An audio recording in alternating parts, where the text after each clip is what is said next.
So if you're going to hire a finance employee tomorrow, you would most likely give them access to the most important data that they needed to do their job. And then you would expect them to go build and manage processes for the organization, and then to answer questions from their coworkers on the work that they're doing. And so Cobbler is structured in that same way. We ultimately do work on behalf of the finance team. We are proactively creating slide-based analysis, creating Google Sheets to go do the type of work that the finance team would do. And so it's not even a question of replacing work that people are doing. It's really giving the people who are using our product the ability to spend time on the higher value work rather than getting sucked into so much of the work that takes up so much manual time.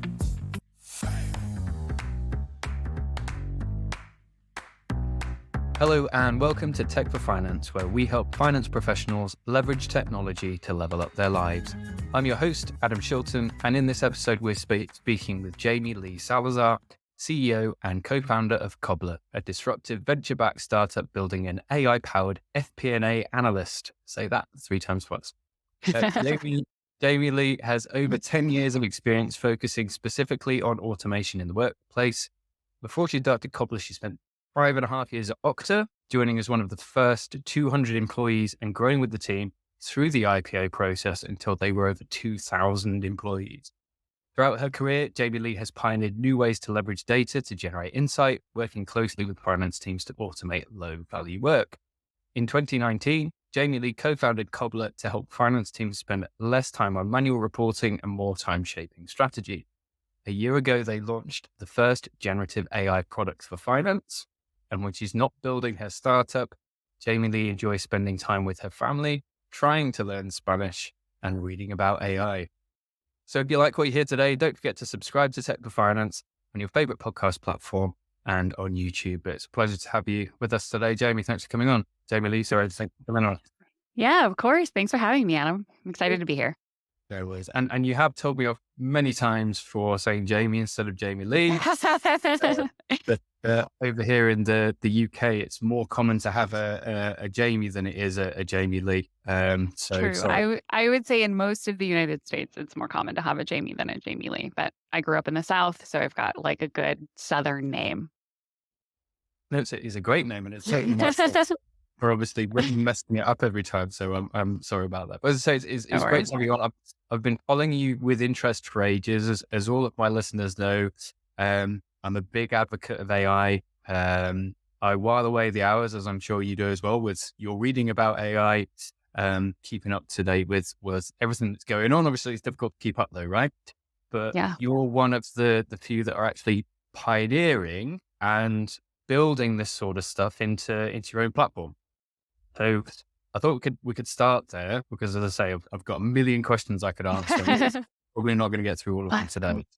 But obviously, a big part of your platform specifically is that assistant piece.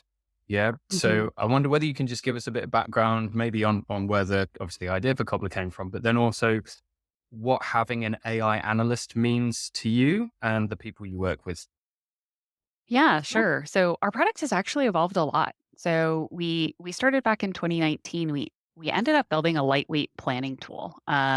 And we were in market with that product for a while. And basically what we saw is that a lot of finance teams were thinking about adopting a planning tool, or maybe they already had a planning tool and they were struggling looking at new technology when really what they were trying to achieve was automation. And so Cobbler's been really focused on trying to help finance automate. Um, a little over a year ago, we ultimately saw the writing on the wall with like how impactful generative AI could be for everybody. And so we focus really hard on building AI into our product and really building a product around AI. Collar's no longer a planning tool. We integrate with planning tools. We're really just focused on that, that automation AI assistant piece. And so for us, basically what our product does, if we kind of zoom out, um, we think about our product in the same way that you think about hiring an employee. So if you're going to hire a finance employee tomorrow, you would most likely give them access to the most important data that they needed to do their job. And then you would expect them to go build and manage processes for the organization, and then to answer questions from their coworkers on the work they're doing. And so Cobbler is structured in that same way. We connect to the planning tool, the ERP, the data warehouse, the HR system. And then we ultimately do work on behalf of the finance team. We are proactively creating slide based analysis, creating Google Sheets to go do the type of work that the finance team would do. And then we can answer questions on that data, kind of that chatbot interface where, Cobbler can help you generate charts or answer questions on your finances. Um, we think it's super impactful. Our customers think it's really impactful. Kind of what that means to us, why it's important is because it's really the way that we think that finance is going to scale in the future. Finance is the first to lose budget. They're the first to lose headcount. They're always asked to do more with less. And so it's not even a question of like, replacing work that people are doing. It's really giving the people who are using our product the ability to spend time on the higher value work rather than getting sucked into so much of the work that takes up so much manual time. Mm. Yeah, and totally agree. I mean, everybody's wearing so many hats now, right? Yeah. You've got to be able to do a bit of everything, and it's not just that you've got to be able to do a bit of everything quickly now as well, haven't you? Because headlines, month end, you do all of that sort of stuff you can do without the putting the reporting together and doing all of the, I guess, low level analysis. And I guess maybe we can get to that stage throughout the conversation of the sort of analysis that requires higher volumes, but we'll come back to that because I saw your comment on one of the Yeah. topics, so that's fine. Um, but I guess where that goes next is generative AI. Obviously, it's a buzz at the moment, right? And it Mhm. is still a buzz. It hasn't really seemed to slow down, and we're almost a year now, I guess, since the Yep. first iteration of ChatGPT came out with obviously OpenAI developing it. And I think the thing that I just want to stress is it's not as if you can just hook up generative AI to a finance system or a data source, right? What finance are seeing at the moment with the chat interface is very much just that, and unless you're using some of the clever tools that have plugins such as Mhm. yours, you're creating text, the numbers aren't generally that great, unless you're using some of the more advanced models, right? So Yeah. in developing your solution, and again, this I guess more of an interest to me than my listeners, and I guess don't give away any secrets or anything like that. Mhm. But I'm guessing that there's had to be a certain amount of training and tweaking behind the model so that the responses it gives make sense in a finance context, right? Yeah. Um, it's not as if you've just said, right, well, we'll develop some integrations to an ERP and whatever, and then we'll just throw in the OpenAI API and then just hope it works. Hope for the best. Yeah, absolutely. So how involved has that process been in terms of training, time it's taken to train? Because of course you've probably had evolutions since, Oh. the I guess the first version of Open API came out since now. So I don't know whether you can talk around that a little bit. Yeah, we started out working with GPT-3. So obviously we're now at GPT-4. The technology has changed a lot. So just as the technology has evolved, our product has evolved a lot to what was possible with GPT-3, GPT 3.5, and then GPT-4 has been ultimately really different. Our team has done a lot from, like fine tuning our own, versions of models to, really going deep into really specific prompt engineering. And then we are continuing to push the boundaries on what's possible with some of these models, which is really exciting to me. This is building in this space is so exciting because, we're obviously spending a ton of time talking to customers and talking to prospects and trying to understand, like from a business perspective, what people want. But we spend so much time also just like reading research articles about, what different people are doing in the space. And that's like a just intellectually a really interesting place to be. Hmm.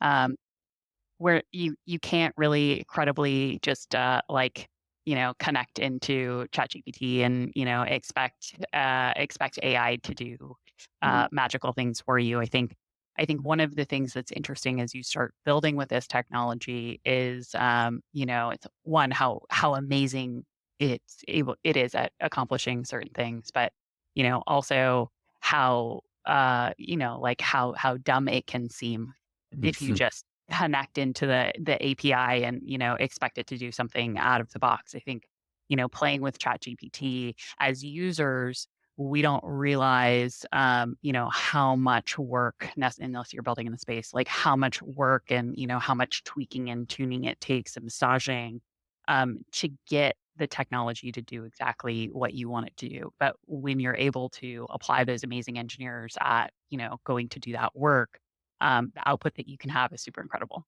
Mm. Mm. And it's and what I find, especially with some of the free tools out there, and again, we're not comparing with Apple. Mhm. Yeah, Apple's, yeah, yeah, sure. just having a chat interface is nowhere the equivalent of connecting to your data and all that sort of stuff. But take the example of advanced data analysis in ChatGPT, Mhm. formerly Yep. coded to, and wholeheartedly agree with the name change there. It makes so much more sense. But what you tend to find is initially is really exciting, and it's come on leaps and bounds. So you could take a reasonably complex data source, i.e., Excel, CSV, whatever it happens to Mhm. be, upload it and ask questions. Even to the point where you can get it to change stuff, right? Yeah. Oh, there's gaps in data. Can you fill it for me, or can you split this date for me? Because I don't want date and time in the same column. I want date and time as a different column. So it's good for that. Mhm. But you've only got so many tokens and so much memory, I guess. And what I've found, especially in continuing the chats and trying to go deeper and deeper into some of the data, is that the quality of response gets poorer and poorer and poorer as you go, to the point Yeah. where OpenAI will then say, "Oh, sorry, I can't remember. Can you re-upload the file because I've forgotten where I got up to?" Do you see what I mean? And I think that's what people don't necessarily appreciate when it goes into designing a product, is that's only one limitation, and that's only one sort of, I guess, bugbear, and Mhm. me taking, a few hours to work that out is nowhere near the equivalent of a development team that is trying to mold a solution around a specific use case, right? So this is what I'm saying, coming back to your point earlier about, you see looking at tech in the same ways you look at hiring new employees, right? Mhm. I've spoken about it on the podcast before. Um, are you hiring internally? Are you outsourcing to somebody overseas, or are you outsourcing to AI? Do you see what I mean? Mhm. So we're going to have Yeah. more of these narrow use cases with companies like yours that have a complete understanding of the scenarios that the individuals that you work with are going through. And then I can't remember who. It's a cheesy marketing quote, but something like, we do the hard work so you don't have to. Do you know what I mean? I can't remember where Yeah. that came from.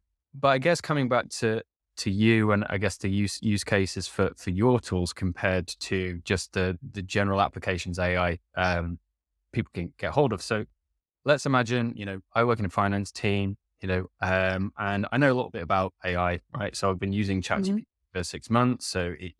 I use it to maybe generate the start of a document, or to do a bit of a Q&A if I've got a decision to make, and stuff like that.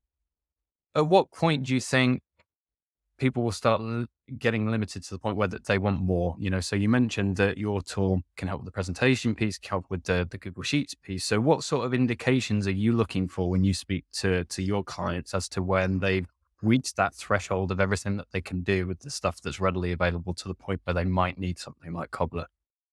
I think there are a couple of reasons why you might start to look at something like Cobbler. One is data security. Mhm. So a lot of companies have a policy about putting data into ChatGPT, for good reason. Right? I wouldn't recommend putting your company's financial data into ChatGPT. Um, so, we're able to help in those scenarios, right? If you're worried about data security, Cobbler has a really strong security model so that, we're not passing, all of your data to GPT. We have some ways around that. We also have data privacy agreements with OpenAI with the the the way that our product is built. So that's really impactful. The other thing as well is when you're starting to look for automation. So I think tools like ChatGPT can really help you speed up the work that you're doing, help speed up the research that you're doing, maybe get you answers faster, but you're still having to ask all of the questions. And if you Mm. think back to the example of like hiring an employee in the organization, let's imagine you hired somebody on your team and they never did any work unless you asked them a question. You were just constantly having to drill them and drill them and drill them to get to the deeper answer that you wanted. It would be really frustrating. You'd most likely fire that employee. And so a lot of those tools right now with this chat interface are helping you do that. And that is helpful. There is a gain in doing that. But what Cobbler is focused on is really proactively doing that deeper analysis, asking those follow up questions, putting those follow up questions into a slide deck, for example, so that you have that, deep analysis prepared for you. We're creating work deliverables rather than just answering your questions. Mm. So typically when you're at a point, I would say like where you're looking to automate, you have a process down, your team is slammed, you're looking to like train someone else to go do this process so that you can free yourself up to do something else. That's typically a good time to bring Cobbler in. Okay, fine. And so, and this isn't a topic that was on the list. I'm sorry. I'll throw in Sure. another one. So there are now so many AI tools, like not they're obviously more and more in the finance space, but not so much as I guess the more generic applications. Hmm. Chat, PDF, transcribe a meeting, all of that sort of stuff. I use there's an AI for that. That's quite a good platform. Futurepedia, Future Tools, all of that Hmm. sort of. And it's very fatiguing. It'll have that, oh, recently released, and I'll get emails on subscription saying, oh, check out the AI tools that were released this week, right? So yeah, maybe a question that's more for me than the audience, but quite often you find that the marketing is really good. So, oh yeah, you've got an AI powered assistant for XYZ, right? And then you go Hmm. through to the web page and then it's a wait list. Doesn't actually exist yet. Yeah. And I'm sure you see this as well. So do you have any guidance for myself and others about what to look for in a tool, i.e. at what point do you really see a solution as credible? Because otherwise, and I found this, you can sign up to a wait list and you can sign up to like the first beta version of the product, but you could be 6 or 12 months, maybe even longer away from having a system that's actually usable. So I guess relates to your journey as well. Now going for coming up to 4 years, 4 or 5 years now. At what point do you see a solution as viable and the concept proven, as opposed to wasting your time on something that's only just gone past waitlist phase? That's such a hard question, and it's such a hard question to ask a startup founder Yeah, because, yeah. like as a startup founder, I would say we didn't take that strategy with our product. We didn't, waitlist things, but it's so valuable to that company for them to learn that there's interest in the product. So, if you wasted your time, but really wasting your time was like you put your email on a wait list and, then kind of forgot about it for 6 months, then, sure, that's frustrating because you wanna use it and you're excited and, all of that, but, I think ultimately it depends on it depends on, like, what you're investing in the product and how much time you need to invest in the product, and, typically, if it's a product that's self-serve, you're gonna know pretty quickly, if it's gonna work out for you or if it's not. If it's a product where you're gonna get on the phone with a salesperson, then I would just ask good questions. I would be really clear about the use cases that you want to accomplish and what's going to be useful to you and what's not going to be useful to you. I think a lot of people are really excited about AI right now. I'm super excited about AI. You're super excited about AI. So you and I are probably like earlier adopters of AI tools. And so because of that, we're going to experience some that work out and some that aren't quite as good as as we want them to be. I signed up for a tool that I was really excited about, and learned very quickly that it couldn't do what I wanted it to do. And then I ended up I turned off the product. I didn't convert into a paid user. But I had a really good conversation with the product person over there on what I wanted to see. Whether they build that into the product or not, hopefully they're going to get that type of feedback. They're going to see what the market wants, and they're going to continue to push and evolve. So I don't know if that's helpful. I didn't mean it as a dig, by the way. This was. Oh yeah, you're still in a startup. So how can you prove you're legit? No, it wasn't. It wasn't that. Oh no, but like I think that there's so much that's possible with these tools, and there's so much vision that people have that they're building toward.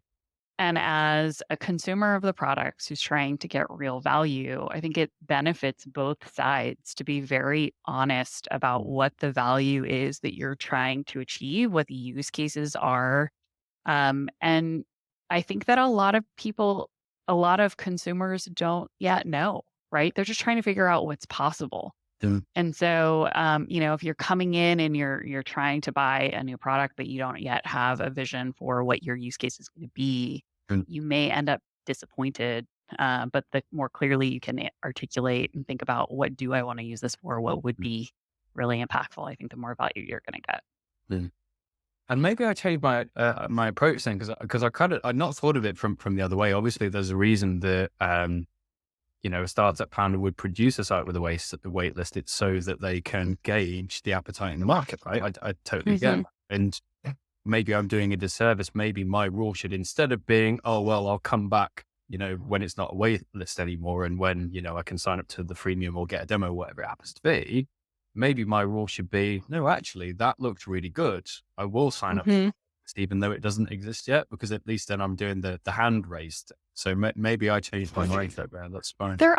There also is like, yes, many times when there's a wait list, the product isn't real.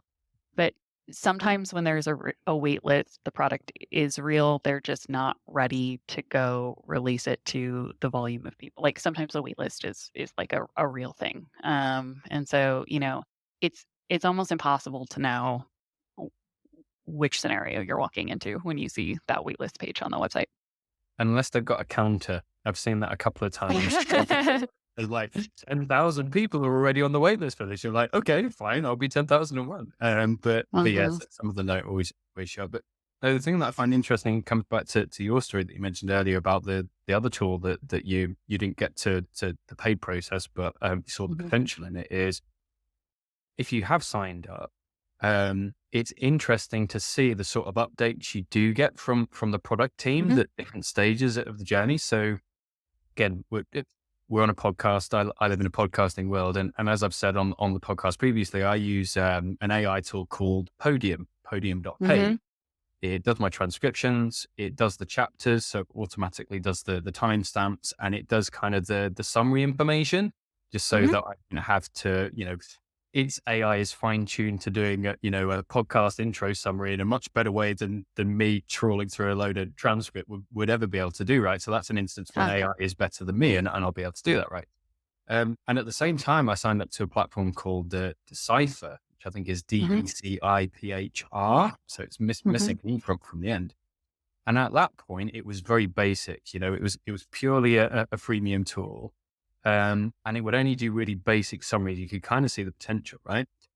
And the day before yesterday, I got an email from Decipher after ignoring maybe 20 because I've been using mm. Podium, but I think it was Yeah. something the subject line or something in the body of the email that caught my interest. And I went through to it, and it's now a totally different tool. Like it's Mm. completely different. So it's out of budget for me now. But it's now on the radar. Do you see what I mean? So I get, Yeah. there's the other argument that says, maybe you do sign up, to the ones that you do see the most potential in, because just by way of marketing, assuming that they've got a good product team and a good marketing team, you are going to at least keep up to date with those evolutions, assuming you don't unsubscribe from the emails and they don't become too annoying, of course.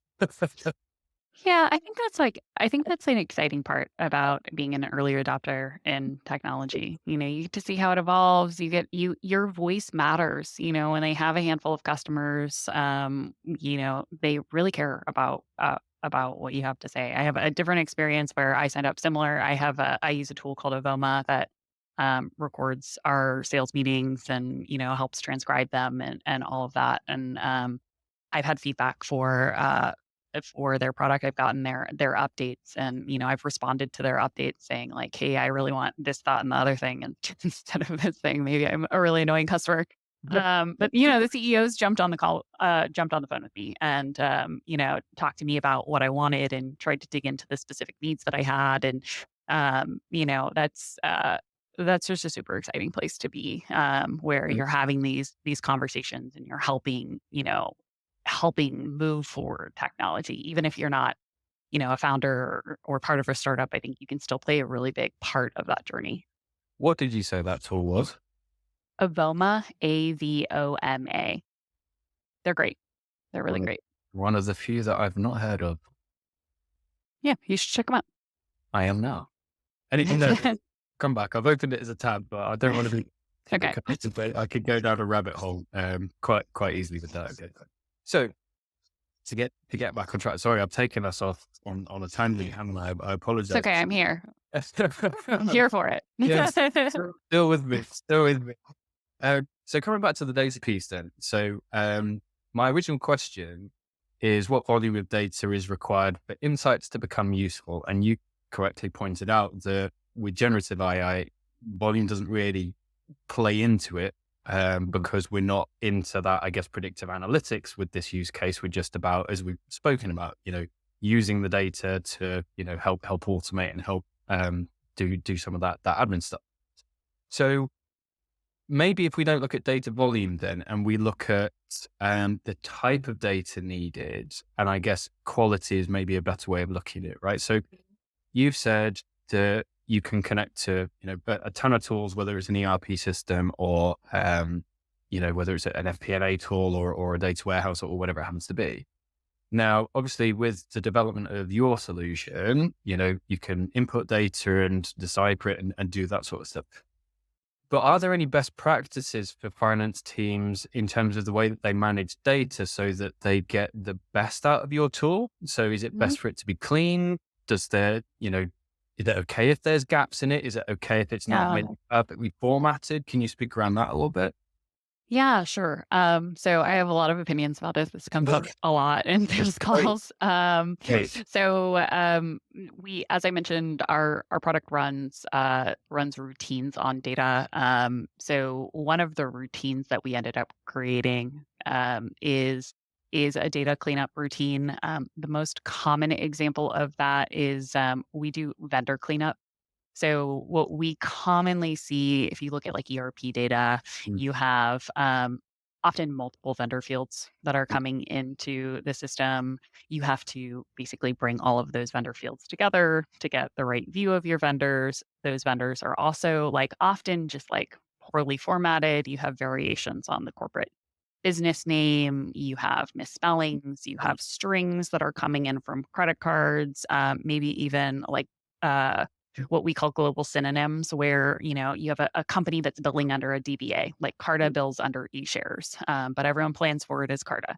mm, So Cobbler is able to clean up all of that data, look at, some of these global synonyms that we have so that you're reporting on cleaner data. That's mm, often something that a human does in the organization today. And so using AI to go clean that data is really helpful. You don't have to have a human go do it.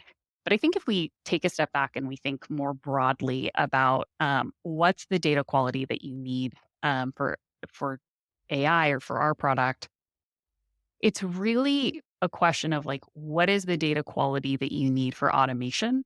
And if we even go further back, it's like, what is the data quality that you need to be able to create a report and a dashboard and for the organization to trust it? mm, It's not a given in every organization that the organization trusts the data that shows up in your Tableau dashboards or Salesforce dashboards. And that's really challenging for a million reasons, right? You get into a meeting, I've been in them before in my previous life, where, like suddenly everybody's like arguing about, what's wrong with this data. mm, And that's just not productive for anyone. If you can get to a point where you can, basically create a report and a dashboard and the organization trusts that data, then you're at a point where you can use AI to then go create more robust reports or generate slide based analysis for you.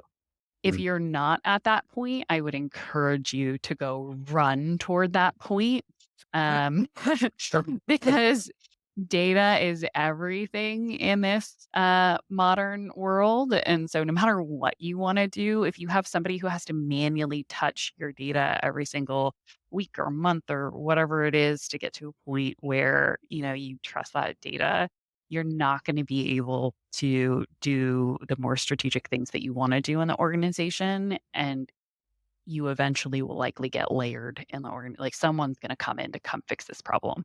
Right. Sure.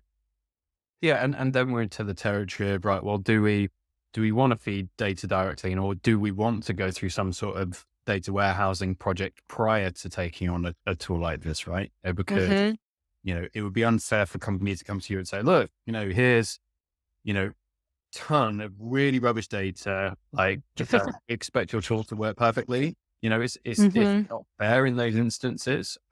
So, well, maybe fairness doesn't come into it, but I'd say, no It's tool just is not the right prioritization for the yeah. organization. Uh, Like they're not going to get what they want out of it.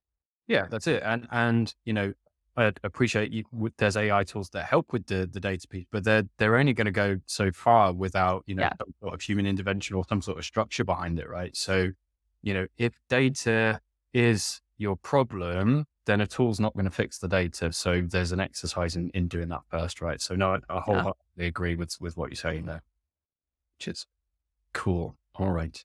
So something that you may have dabbled in recently, right? Um, Hmm. ChatGPT's ability to see. You done it? Uh-huh. Oh, yeah. Um, I don't have access to it yet. One of my co-founders does, and I'm really jealous. So I keep checking to see when I'm gonna get it in my instance. But he has it and I don't. Yeah. So I've seen a bunch of cool stuff on the internet. But have you played with it yet? Yeah, I've got it. Sorry. What did you do? Who did you bribe? I think it's just, whatever server it is that they update first. I don't think Yeah, there's yeah, any yeah. preferable treatment. So what cool things have you done with it so far? So I only got access to it on Friday. So, Mhm. sorry, yesterday. So sorry, time and it's just gone out the window recently. But no, so I logged in yesterday morning, and a little prompt came up saying, "Oh, do you know you can now chat with images?" And I was like, "What?" Anyway, so yeah, so I had to go and I thought, right, park it for I now. just So double checked. I still don't have yeah, it. um, otherwise I'll lose it. But anyway, I thought, hang on a sec, like this is going to be the subject of today's newsletter. So I do a Friday newsletter, which I always either schedule last thing the night before, or I try and be organized and do it Yeah. earlier on in the week, right? And I was actually going to do a newsletter today on Zapier tables, Mhm. which I think is quite interesting actually, but that's going to be next week. And I substituted this week with the GPT image recognition, right? Um, it is a little bit tricky to find some use cases with images and finance teams because a lot of Mhm. it is data based, process based, and all of that sort of stuff. So it's kind of text documents, numbers, that sort of stuff. Um, Mhm. but the visual elements is when we get into, I guess, your territory when we come to visualization and presentations. Mhm. So I just did, it was just super quick. So I went online and I said, find me a dummy slide for a finance presentation. Yeah. And Mhm. I found like the messiest slide I could find. Right. Yeah. I took a screenshot of it and I uploaded it to ChatGPT and I just said, this is an image of a slide aimed at board meeting with a combination of, finance and non-finance professionals. Please analyze the slide and give your impression of how it would come across to the audience. And then please give advice for how it could be improved to make it easier for the audience to understand it, essentially. Right. And it was, Mhm. and it wasn't even a great prompt. Right. Yeah. I'd not even followed my own framework of making sure that the scenario and the profile and the instructions and all of that sort of stuff. I Sure. didn't do like the mega prompt thing because I was a bit Yeah. strapped for time. But actually, the quality of the response was really good. And it wasn't anything groundbreaking because, again, I'd not really asked it to properly get into the weeds, but it successfully managed to understand exactly what was in the image. Yeah. Mhm. It successfully managed to outline how some of the text in the slide, which again is just mind boggling because, OCR is now something that is like in the dark ages, right? Yeah. So from an image, it picked out and it said, "Oh, just be aware that some of these abbreviations, like I can't remember the terms, but like non-finance people aren't going to get this, So you Oh, need that's to great. learn this." And then it also went through and it said, just beware of the narrative, right? You'll need Mhm. some explainers because it was essentially just a condensed platform. And he said, um, try and put some explainers in just to tell a bit more of a story. And it actually moved on to that storytelling piece that I thought Mhm. was actually pretty advanced, given that I'd not really given it much to go by. But we'll have to see, right? Because, you know, Copilot, they keep talking about it, but, it's not actually been Mhm. launched yet, right? Right. But I'm still yet to understand sort of where the actual seeing bit comes into some of these applications because Mhm. like, and I've seen them for ages and ages, right? So like Magic Slides has been a Google Slides plugin forever where you can just chuck in Yep. text and it'll do a slide structure and all of that sort of stuff. Not particularly great. Sorry, Magic Slides. Maybe it's come on. You know what I'm saying, right? They But can that, send you a note to go yeah. check it out again. Yeah. But that's from the perspective of something that's not seeing the slides. It's just Mhm. suggesting structure and working with templates based Mhm. on whatever the latest, greatest slide format is. It's not taking that end user perspective and saying, actually, what you've got there either makes sense or it doesn't. So it's going to Mhm. be interesting to see what the next iteration is as to whether some of these AI tools, and maybe it's food for thought for you if you're not doing it already, right? Mhm. But what is that next iteration that isn't just the automation behind producing the slides or producing the insight, but it's also the perception that sits behind it. And this is where it gets Yeah. quite scary, right? Because this is where we are heading into that more tight general intelligence rather than just Yeah. narrow use cases. But anyway, you asked the question. Yeah, no, no, I think that's incredible. I think it's also really impactful for like if you think about some of the really, really robust invoices that accounting gets, or like organizations that are working with consultants across multiple projects. You have these really complicated journal entries, or more often than not, you have really vague journal entries because it's just too much effort to go take everything that's in a specific invoice and correctly translate it to the journal lines that you want to create, or exactly how you want to capture that in the accounting system. And so if we think about that type of use case and what will be possible just if we go back to data, right? Like, hey, I have these images of invoices and receipts and whatnot. Obviously, getting receipts into the expense system, that people have been automating that for some time, thankfully, because that used to be a pain. Now we think about these much more complicated invoices and the impact that that will have to the data that we're storing in the accounting system. I think that's going to be really impactful because there were certain things where we just didn't have time to go create all of the granular data ourselves in the accounting system. But if we can store all of that, then we have, the more data we have, the more granular insight we can give, and the better for the organization. So I can see like really specific use cases, particularly for accounting um, and then the evolution of what we're doing. Mhm. Um, And this is where it gets interesting as well because I was having a conversation yesterday actually. So many people know my background is in ERP, software selection, that sort of stuff. Um, and I was speaking to a company that thought they needed an ERP system, Mhm. but when I spoke to them, the challenges were more around the data import and export and making sure stuff was in the right format for the particular customer or capturing it from the particular supplier. And I said, I don't think a latest and greatest finance system or an ERP system is gonna solve the problem here, right? It's a process and it's an automation issue. Yeah, I mean, if you want a system that will help you with your inventory, tie your finances together, wrap it all up in a nice, neat little bow, yeah, we can do that, but you're still going to have some massive gaps, right? So I pointed them in direction of a colleague, who's got experience in robotic process automation. But Hmm.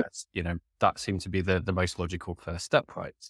But I think the challenge is always going to be the variables with different customers wanting things in different formats.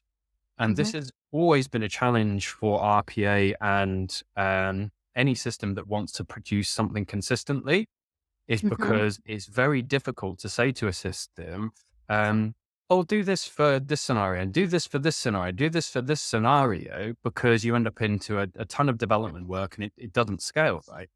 Yeah. But I really see coming back to the point you mentioned there is you could give generative AI a framework with a set of basic principles that you'd only need to do once to say, oh, just bear in mind that this customer likes to see this data in this format.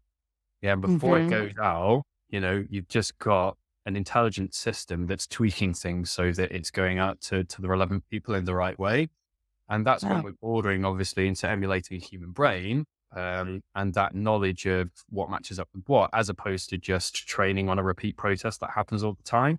And I'm sure there's people doing it already, right? As I Hmm. said, we've had generative AI for over a year now, and I guess basic versions of it for even longer than that. So anybody knows of that sort of stuff, give us a shout, come on the podcast, we can have a chat about it. Yeah, I think what we're gonna see in the next, next 6 months is just a lot of a lot of companies pushing further on, what the agent capabilities are, where we can store those type of, really specific instructions, really access them when we need to, and, start to build more advanced logic into some of these AI tools. Mm, that's fascinating. Mind boggling, terrifying, but fascinating at the same time, right? I don't think it's terrifying. I know a lot of people are really afraid of AI.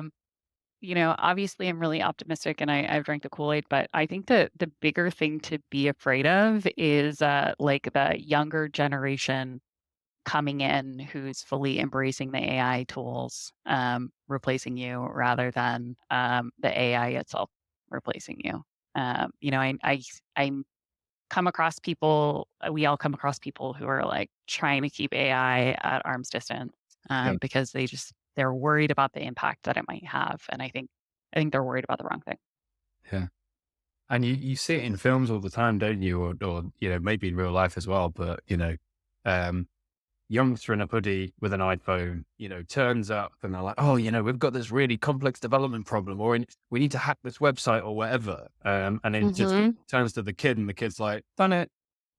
Yeah. It's exactly the same principle, isn't it? People that grow up with these tools, people that were born with iPhones in their hands. Do you know what I mean? They're Hmm. the ones that are going to be seeing the new ways of doing things. And I guess that's when it's up to us to say, right, well, do we upskill or do we just get really good at understanding who is the best at doing it? So we should probably the Sure. editors and the directors, right? And we just use the people that use the tool. But even though that's Sure. so, but Sure. I think, I think that finding the right people for the job and accepting that, when you're hiring for your team, you want to hire someone who's better at you or better than you for the specific job that you want filled. But also embracing technology so y- you're not falling behind in the times, right? You're thinking about problems in the most current way. yeah. And I want to touch on your most recent post. I think it was about a week ago, which was the 4 phases of AI. Uh, Hmm. we don't have to go into detail, but predictive stage been around for a while. That's sort of data and analytics territory. Generative stage, which we're at the moment. Proactive stage, and I think this is the kind of direction that you go with Cobbler, right? It's not just Hmm. it's not just the producing stuff. It's the filling in the gaps, and it's having the wherewithal to make suggestions. I guess is that fair summary? It's be I would say it's beyond that. So, if I think about just typical generative AI, we think about like chatbots, right? Kind of back to the example earlier. I ask a question, I get a response. I ask another question, I get a response. Where the proactive phase is going is starting to think about, um, what are all of the next questions you're going to ask? Or what do I need to know? What are the questions that I need to walk through to Mhm. create this budget versus actuals report for the organization? So instead of asking you to go ask me all the questions for me to you know, like line by line give you all of the data or start to look at each source, let me just go do it Mhm. and put that into slides. And so that's where Cobbler is really focused today is like, okay, let me think about the types of work that you're doing. What are all of the things that you need to ask? And then let me go do that. Mm. And then we move on to greater levels of autonomy, right? Yeah, so I think the way that we think about that, if I think about our product, right, kind of back to a point that you made earlier, we start to get into autonomous agents. We start to get into teams that have different skills that can start to evaluate the work. So if I can look at the output that Cobbler creates in slides, let's take the example of like using that vision to like kind of zoom out and what is the perception of these slides. I can then give feedback on those slides. Maybe I can look at it from the perspective of the CFO and I can look at it from the perspective of a business partner. Mm. Maybe I'm creating different variations based on who's going to receive each report and having, like going through that feedback loop to get different iterations, kind of mimicking some of the process that we all go through internally when we're creating documents. Mm. Mm. Did you ever have a play around with the GPT agents when they first came out? Like Hmm. AI Yeah. GPT, I used Cognosis for a bit. I Yep. I struggle. Yeah. Yeah, the state of the art is not quite there. That's why I say, like, that's why this is the futurist, Mark Benioff is saying it's this future state of AI. I agree with that. Like, we are continuing to push on that. I think we see more and more promise there as like the technology evolves. We're going to get there. Um, but, a lot of the functionality that people are trying to achieve within a specific agent, you just couldn't get it to run, or, it could do a lot. And if you think about it from a technical perspective, it's really impressive. But it wasn't quite there yet, but it's going to be, like it, the world is moving that way. I tried using a GPT agent to find me a car.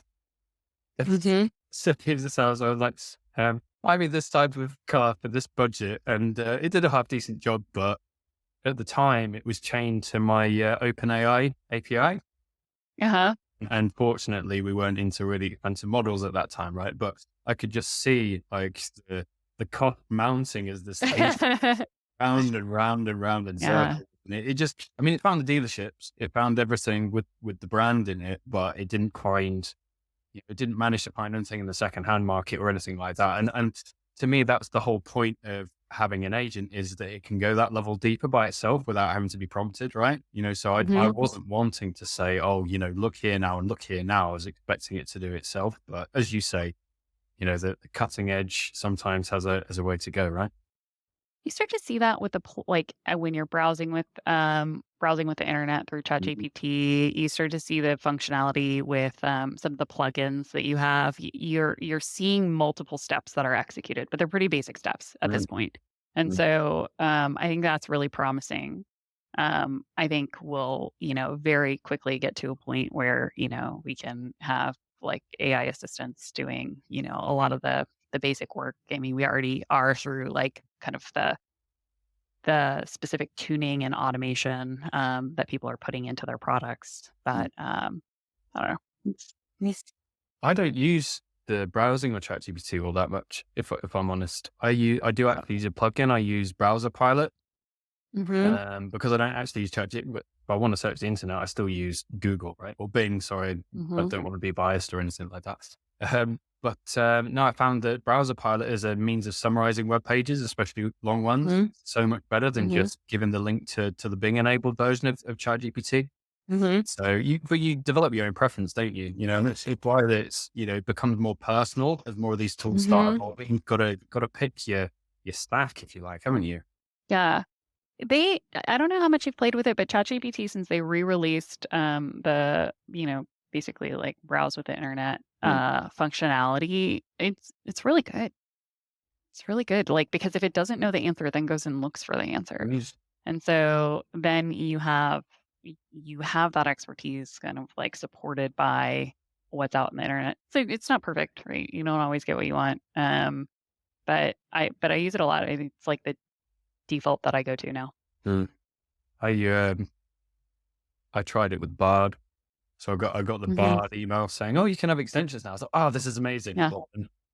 Wasn't. It took 5 goes to find the YouTube video.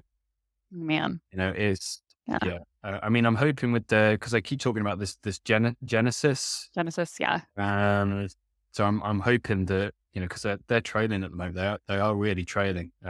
So I think they're going to have to buck up their ideas and keep up with the pace, but each to their own right. I mean, if you don't have a massive use case for AI and all you want to do is do a bit of idea iteration and drop it into a Google Docs, then great, do that in Bard.